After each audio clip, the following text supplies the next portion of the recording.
Are your solar shades dusty or dirty? We'll show you how to clean your shades the right way without damaging them. Let's get started. Here's what you need: a vacuum with hose attachment, warm water, a microfiber cloth, and mild dish soap.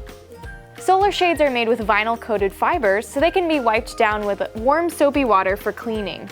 Be sure to use a clean microfiber cloth and mild dish soap. Leave the shade lowered to dry. If you have exterior solar shades that need deep cleaning, you can take them down and scrub with a soft scrub brush and warm soapy water. Then wash them off with a hose.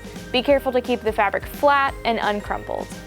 Never submerge roller shades in water, as it may damage internal mechanisms. If your solar shades just need to be dusted, cover your vacuum hose with a sock or use the brush attachment and swipe across the fabric.